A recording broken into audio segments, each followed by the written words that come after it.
اچھا، اللہ نے جب سے دنیا کو بنایا ہے اسے ایک دفعہ محبت کی نظر سے نہیں دیکھا۔ ان اللہ لم ينظر الیہا منذ ان خلقها، ان اللہ تعالی لم ينظر الیہا منذ خلقها، اللہ نے جب سے دنیا کو بنایا ہے اسے اللہ نے کبھی نظر محبت سے نہیں دیکھا۔ نظام چل رہا ہے، اور جنت کو اللہ نے بنایا ہے، اور بنایا اپنی قدرت سے اور اپنے ہاتھوں سے۔ ان اللہ تعالی خلق الفردوس الاعلی بیدہ، میرے نبی کا فرمان ہے اللہ نے جنت الفردوس کو اپنے ہاتھوں سے بنایا ہے۔ جو چیز اللہ کے ہاتھوں سے بنی ہوگی وہ کیا ہوگی؟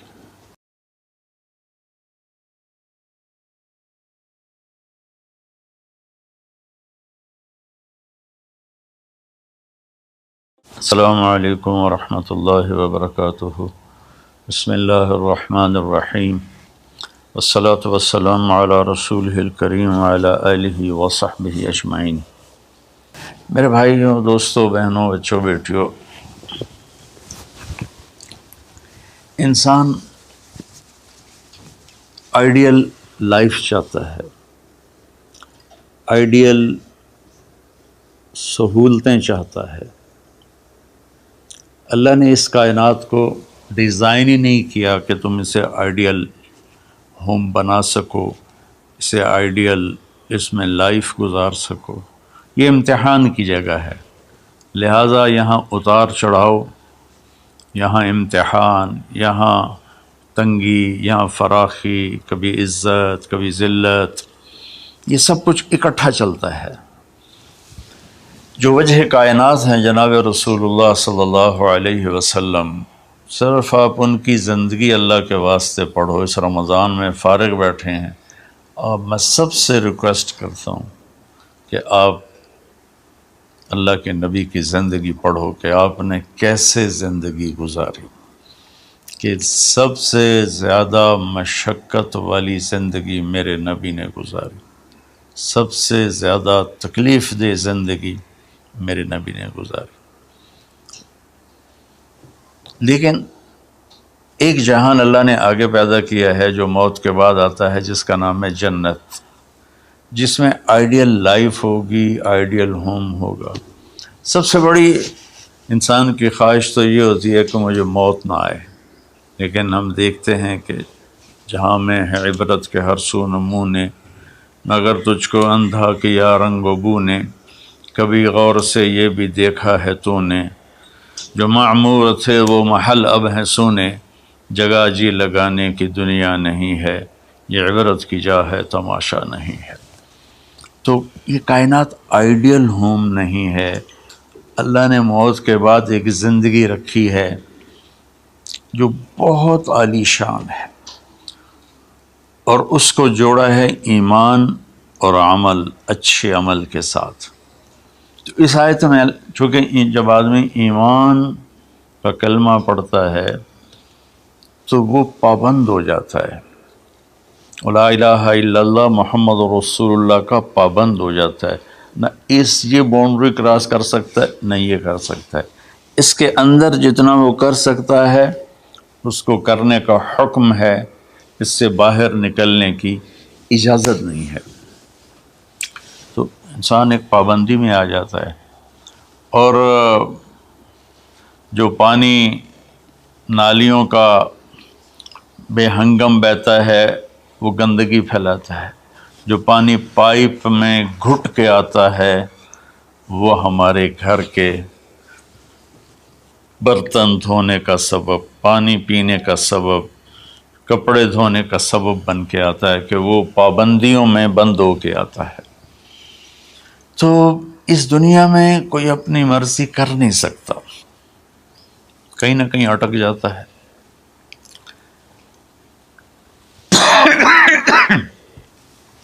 بنو امیہ میں ایک بادشاہ گزر آئے، یزید بن عبد الملک۔ تو ایک مشہور ہے کہ بادشاہوں کے بڑے رولے ہوتے ہیں، مصیبتیں ہوتی ہیں۔ تو ایک دن کہنے لگا، کون کہتا ہے کہ بادشاہ خوشی کا دن نہیں گزار سکتے؟ میں آج کا دن بھرپور خوشی سے گزاروں گا، محل کے دروازے بند کر دیے جائیں اور کوئی خبر مجھے نہ سنائی جائے، اور اندر کوئی بھی نہ آئے، آج شام تک میں اپنی مرضی سے خوشی منانا چاہتا ہوں.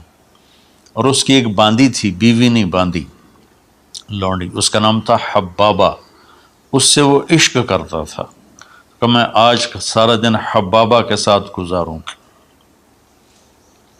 تو دوران مجلس اس کو اپنے ہاتھوں سے اس کو انگور کھلانے لگا. تو باتیں بھی کرتا، اس کو دیکھ کے خوش بھی ہوتا اور انگور اس کے منہ میں ڈالتا. اچانک اس نے اللہ کو للکار دیا نا، اللہ کو چیلنج کر دیا. تو ایک انگور کا دانہ حلق میں جانے کی بجائے سانس کی نالی میں چلا گیا. اللہ اکبر. ایسے تو ملی ہوئی ہیں اللہ، جب ہم کھاتے ہیں تو دونوں نالیاں ساتھ ساتھ ہیں، اس پر اللہ ایسے پردہ ڈال دیتا ہے جو سانس کی نالی ہے، اور یہ دوسری نالی کھلی رکھتا ہے تو چلا اس میں کہ غذا چلی جاتی. اللہ پردہ ہٹا دے تو ہم اپنے نوالے سے مر جائیں. تو اس کے حلق میں وہ دانہ اٹک گیا اور چند سیکنڈ میں اس کا خاتمہ ہو گیا. اور وہ رو رو رو جو اس کی خوشی کا دن منانا چاہتا تھا، اس کی زندگی کا بدترین دن بنا. 3 دن تک اس کی لاش کو سامنے رکھے اور روتا تھا، اور نہ کھا رہا ہے، نہ پی رہا ہے، نہ سو رہا ہے. اور اس کی لاش گلنے لگی، بدبو آنے لگی. تو اس کے جو بھائی تھا ہشام بن عبد الملک، اس نے جو اس کے بعد خلیفہ بنا، زبردستی اس سے لاش کو چھینا اور جا کے دفن کیا. تو اللہ تعالیٰ کہتا ہے یہاں تم میری مان لو، ان عبدی انت ترید وانا ارید ولا یکون الا ما ارید فإن سلمت لی فیما ارید کفیتک فیما ترید. میرے بندے تو دنیا میں میری مان لے، میں ہمیشہ کے لیے تیری ہر خواہش پوری کر دوں گا. تو اس آیت میں اللہ نے ایک بڑی خوبصورت ہمیں بات سمجھائی ہے کہ میرے بندو، تم سونے کا چمچ لے کے پیدا ہو یا ایک تھر کے جھونپڑے میں پیدا ہو، موت نے تمہیں مٹا دینا ہے. تمہارے پاس 60-70 سال ہیں، 80 سال ہیں میکسیمم، پھر موت اٹھائے گی اور گڑھے میں ڈال دے گی. تو میں تمہیں بشارت دیتا ہوں. اللہ اپنے نبی سے کہتا بشر. بشر کا مطلب ایک دفعہ کہنا نہیں ہوتا، جیسے کہ اذن فی الناس بالحج یاتوک رجالا، کہ اے ابراہیم اعلان کر اور بار بار کر. جیسے اذان کو اذان کیوں کہتے ہیں کہ وہ بار بار اعلان ہوتا ہے. تو بشر، اللہ تعالیٰ فرما رہے ہیں میرے محبوب، میرے بندوں کو آپ بار بار خوشخبریاں سنائیں، چونکہ ایمان والی زندگی پر جب آدمی چلتا ہے اور اچھے عمل والی زندگی پر جب آدمی چلتا ہے تو اسے گھاٹیوں سے گزرنا پڑتا ہے. اسے ان گھاٹیوں سے گزرے بغیر مٹا دے اپنی ہستی کو اگر کچھ مرتبہ چاہے کہ دانہ خاک میں مل کر گل و گلزار ہوتا ہے. یہ دنیا کی ریت ہے، شارٹ کٹ کوئی نہیں ہے. یہاں گھاٹیوں سے گزر کر شہرت تو بہت سے لوگوں کو حاصل ہو جاتی ہے، پیسہ بہت سے لوگوں کے پاس آ جاتا ہے، طاقت حکومت بہت سے لوگوں کے پاس آ جاتی ہے، لیکن ان میں کامیاب وہ ہوں گے جنہوں نے شارٹ کٹ نہیں مارا ہوگا، جنہوں نے اللہ اس کے رسول کا راستہ اپنایا ہوگا. تو اللہ تعالیٰ ان سے فرما رہا ہے کہ میرے بندوں سے جو ایمان اور عمل والے ہیں، میرے نبی اب انہیں بار بار فرمائیں کہ تم جمے رہو. کس لیے؟ کہ تمہارے لیے اللہ نے ایک گھر تیار کر کے رکھا ہے جس کا نام ہے جنت. جنت باغ کو کہتے ہیں، اور جنت درختوں میں گھری ہوئی جگہ کو کہتے ہیں. ڈھانپے ہوئی وہ جگہ ایسی ہے کہ درختوں نے اس کو ڈھانپا ہوا ہے. جنت. جنہ ڈھال کو کہتے ہیں جس کے جو آدمی کو ڈھانپ لیتی ہے. تو اللہ تعالیٰ فرما رہا ہے میں نے وہ جنت بنائی ہے تمہارے لیے. اور آگے ایک چھوٹی سی نعمت کا ذکر کیا ہے. اچھا، اللہ نے جب سے دنیا کو بنایا ہے اسے ایک دفعہ محبت کی نظر سے نہیں دیکھا. ان اللہ لم ينظر الیہا منذ ان خلقہا. ان اللہ تعالی لم ينظر الیہا منذ خلقہا. اللہ نے جب سے دنیا کو بنایا ہے اسے اللہ نے کبھی نظر محبت سے نہیں دیکھا. نظام چل رہا ہے. اور جنت کو اللہ نے بنایا ہے اور بنایا اپنی قدرت سے اور اپنے ہاتھوں سے۔ ان اللہ تعالی خلق الفردوس الاعلی بیدہ، میرے نبی کا فرمان ہے اللہ نے جنت الفردوس کو اپنے ہاتھوں سے بنایا ہے۔ جو چیز اللہ کے ہاتھوں سے بنی ہوگی وہ کیا ہوگی؟ تو اللہ تعالیٰ فرماتے ہیں تم آ جاؤ میرے پاس، تمہیں عجیب سرپرائز دوں گا۔ کیا کل ما رزقوا منها من ثمرۃ رزقا قالوا هذا الذي رزقنا من قبل۔ دونوں میاں بیوی، خدام، دربار لگا ہوا ہے کہ نوک ہوتا ہے اس کے دروازے پر، تو ایک فرشتہ ایک تھال لے کے کھڑا ہوتا ہے جو کورڈ ہوتا ہے ریشمی رومال سے، تو وہ کہتا ہے کہ مجھے اللہ نے بھیجا ہے، تم جا کر اپنے سردار کو، اپنے مالک کو جا کر کہو کہ ایک فرشتہ اللہ نے بھیجا ہے اور وہ اندر آنے کی اجازت چاہتا ہے۔ اللہ کا بھیجا ہوا بھی پوچھ کے اندر آئے گا، اتنی عزت اللہ بڑھا دے گا۔ تو وہ کہے گا آ جائے۔ جب وہ اندر آئے گا تو دونوں میاں بیوی کے سامنے ایک تھال، وہی تھال آگے رکھے گا، کہے گا حضور مجھے اللہ نے آپ کی خدمت میں یہ تحفہ دے کر بھیجا ہے کہ آپ اس سے مزہ لیں۔ تو جب وہ ایسے اس کو رومال اٹھائے گا تو اس میں پھل ہوگا، وہ پھل اس کی جنت کے پھل کی تصویر ہوگا، مشابہ ہوگا۔ تو وہ کہے گا ھذا الذی رزقنا من قبل، ارے بھائی فرشتے یہ تو میرے رب نے پہلے ہی مجھے دیا ہوا ہے، تو اس میں کیا خاص چیز ہے جو اللہ پاک نے میری طرف اسے بھیجا ہے؟ تو وہ فرشتہ کہے گا میرے اللہ فرماتے ہیں کہ آپ ایک بائٹ لے لیں، ایک لقمہ لے لیں، آپ کو پتہ چلے گا کہ ہم نے آپ کے لیے کیا بھیجا ہے۔ اب میرے بھائی بہنوں غور سے سننا، انسان کھانے کا مزہ لیتا ہے، زندگی کا مزہ لیتا ہے، نعمتوں کا مزہ لیتا ہے، یہ چیزیں نہ ہوں تو مرنے کی تمنا کرتا ہے۔ تو کھانے کی بھی ایک لمٹ ہے، اس کے بعد آدمی کھا ہی نہیں سکتا، اور پینے کی بھی ایک لمٹ ہے، اس کے بعد آدمی پی نہیں سکتا ہے، اور وہاں کسی چیز کی کوئی لمٹ نہیں، اب 1000 برس کھاتے رہو، رب ذوالجلال کی قسم نہ پیٹ بھرے گا، نہ زبان کٹے گی، نہ داڑیں تھکیں گی، اور ہر لقمے کی لذت دوسرے سے زیادہ ہوگی۔ تو جب وہ اس کو اٹھا کر ایسے چکھیں گے نا، تو اگر اس کی جنت میں اللہ تعالیٰ نے 1,00,000 قسم کے پھل پیدا کیے ہیں، اس 1,00,000 کو جتنی زیرو سے مرضی ملٹیپلائی کرنا چاہو آپ کر لو، 1 کروڑ، 1 ارب، 1 خرب، آگے کوئی لفظ کوئی نہیں۔ تو اس کی جنت میں جتنے پھل ہیں، جب وہ یوں ایک لقمہ لے گا، دیکھیں ہم لوگ چاٹ کھاتے ہیں تو سارے ذائقے مکس ہو کر ایک اور ذائقہ بن جاتا ہے۔ جب وہ ایک لقمہ لے گا تو اس ایک لقمے میں اس کی جنت کے جتنے پھل ہیں 1,00,000، 10,00,000، 10,00,000 پھلوں کا ذائقہ اس ایک لقمے میں اللہ اسے عطا فرمائے گا۔ تو جو وہ کہہ رہے تھے ھذا الذی رزقنا من قبل، یہ تو ہم نے پہلے بھی کھایا تھا، تو اب اللہ کی طرف سے جواب آئے گا وہ اتو بہ متشابہا، میرے بندے تجھے سرپرائز دینے کے لیے میں نے یہ کیا تھا۔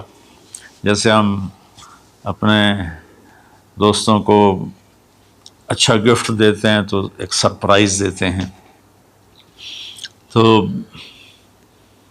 اللہ تعالیٰ سرپرائز دے گا اتو بہ متشابہا، میرے بندے یہ تو نے پہلی دفعہ کھایا ہے، اس سے پہلے جو تم نے کھایا تھا وہ اس کی مشابہ تھا، یہ نہیں تھا۔ تو اچانک جب ایک ذائقہ بھی عجیب ملے اور شکل وہی ہو اور ذائقہ اور ہو، اس کی بھی لذت الگ ہے، تو اللہ تعالیٰ فرماتا ہے میرا بندہ کھا، اس کھانے میں کوئی وقت کی قید نہیں، مقدار کی قید نہیں، جتنا کھاتے جاؤ گے اللہ تمہیں کھلائے گا، پیشاب نہیں آئے گا، پاخانہ نہیں آئے گا، پیٹ نہیں خراب ہوگا، آنتوں میں درد نہیں ہوگا، کسی جگہ یہ کھانا کچھ بھی نہیں تکلیف پہنچائے گا، اور یہاں ہمارا جو کھانے کا بچ جاتا ہے وہ پیشاب پخانے کی صورت میں نکلتا ہے، وہاں اللہ سارے کو ہضم کرا دے گا، ایک ڈکار آئے گا اور ہر شے ہضم ہو جائے گی، اور اس ڈکار کی خوشبو بھی دور تک پھیلے گی، اور وہاں مہک آئے گی مشک و عنبر کی۔ پھر آگے اللہ فرماتا ہے لہم فی ازواج مطہرہ، اور پھر ہم نے تمہارے لیے خوبصورت پاک پاکیزہ بیویوں کو تیار کیا ہے، جس میں تو تمہاری بیوی ان سب کی سر فہرست ہو کر ان کی سردار ہوگی، اور وہم فیہا خالدون، اور تم اس میں ہمیشہ ہمیشہ رہو گے، کبھی اس سے نہیں نکالے جاؤ گے، وہم فیہا خالدون، تم کبھی اس سے نہیں نکالے جاؤ گے۔ کیونکہ آدمی نعمتیں لیتا ہے تو پھر یہ خوف پیدا ہو جاتا ہے مر جاؤں گا، کہیں چھن نہ جائیں، کہیں زوال نہ آئے، وہاں اللہ ان دونوں چیزوں کو ہٹا دے گا۔ تو اس کی بنیاد کیا ہے؟ ایمان اور عمل۔ ایمان ہے لا الہ الا اللہ محمد الرسول اللہ، اور عمل ہے محمد الرسول اللہ صلی اللہ علیہ وسلم کی پاکیزہ زندگی، آپ کی زندگی کے تابع ہو کر چلنا، آپ کی ترتیب کو سامنے رکھ کر چلنا۔ جو مرد عورت اس پہ آ جائے گا، میرا رب ان کے لیے دنیا میں عافیت اور آخرت میں جنت کے دروازے کھول دے گا، اور اللہ تعالیٰ وہاں جب جنتی جنت میں چلے جائیں گے، جہنمی جہنم میں چلے جائیں گے، تو اللہ تعالیٰ کہے گا یا اہل النار، اے جہنم والو، کہیں گے لبیک ربنا وسعدیک، جی ہمارے رب۔ اللہ تعالیٰ فرمائیں گے کم لبثتم فی الارض عدد سنین، کتنا دن گزار کے آئے ہو؟ وہ کہیں گے یا اللہ یومن او بعض یومن فصل العادین، یا اللہ کو ایک آدھ دیہڑی گزاری ہے، یا آدھا دن یا پورا دن، باقی ہمیں تو یاد بھی نہیں۔ تو اللہ تعالیٰ فرمائیں گے بئس ما اتجرتم فی یوم او بعض یوم غضبی و سخطی و نار جہنم، تم نے میرے غصے کو تھوڑی سی زندگی میں خریدا، میری ناراضگی کو خریدا، اب تمہارے لیے آگ ہے، جاؤ۔ پھر اللہ جنت والوں سے کہے گا یا اہل الجنہ، اے جنت والو، وہ کہیں گے لبیک ربنا وسعدیک، تو اللہ تعالیٰ فرمائیں گے کم لبثتم فی الارض عدد سنین، تم بتاؤ تم کتنی زندگی گزار کے آئے ہو؟ وہ کہیں گے یومن و بعض یومن فصل العادین، یا اللہ کو دن آدھا دن ہی گزارا ہے۔ نوح علیہ السلام جیسے جنہوں نے 1400 سال 1450 سال کی زندگی گزاری، اور آدم علیہ السلام 1000 سال کی عمر پائی، یومن و بعض یوم، دن آدھا دن۔ تو اللہ تعالیٰ فرمائیں گے نعم ما اتجرتم فی یوم او بعض یوم، مبارک ہو، آپ لوگوں نے بہت اعلیٰ سودا کیا، رحمتی و کرامتی و جنتی، تم نے میری رحمت کو خریدا، تم نے میری مہمان نوازی کو خریدا، تم نے میری جنت کو خریدا، جاؤ مزے کرو، کلو واشربو، کھاؤ پیو، ہنیئا، مزے سے۔ مزے سے کیا مطلب؟ کہ اس کھانے پینے کے بعد کوئی تنگی نہیں، پوری جنت میں ایک ٹوائلٹ نہیں ہے، پوری جنت میں کوئی گٹر پائپ نہیں ہے، پوری جنت میں کوئی کچن نہیں ہے، پوری جنت میں کوئی واش روم نہیں ہے، پوری جنت میں کوئی واشنگ مشین نہیں ہے۔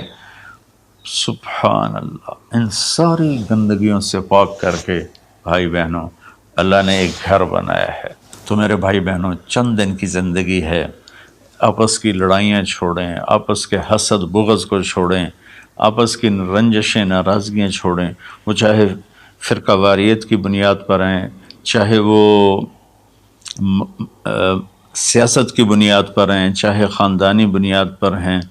چند دن بعد آدمی مٹی کا ڈھیر بن کے پڑا ہوتا ہے، تو انسان کتنا ہی عروج پہ پہنچ جائے، اس کی آخری جو پہنچ ہے وہ چند مٹھی خاک کے سوا کچھ نہیں، چند مٹھی خاک کے سوا کچھ نہیں۔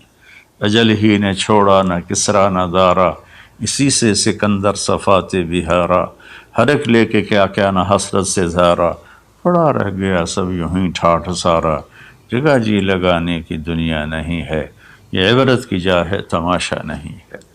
تو میرے بھائی بہنوں رمضان کا مبارک مہینہ ہے، میں اس میں اپنے آپ کو بھی اور آپ سب بہن بھائیوں بیٹے بیٹیوں کو مخاطب کر کے عرض کرتا ہوں کہ اب ہم دلوں کو صاف کریں، زبان کی حفاظت کریں، آپس میں لڑے ہوئے ہیں تو معاف کریں، عزت ذلت زندگی موت میرے اللہ کے ہاتھ میں ہے، اللہ ہمیں اپنے اور اپنے حبیب کی پاکیزہ زندگی پر چلنے کی توفیق نصیب فرمائے۔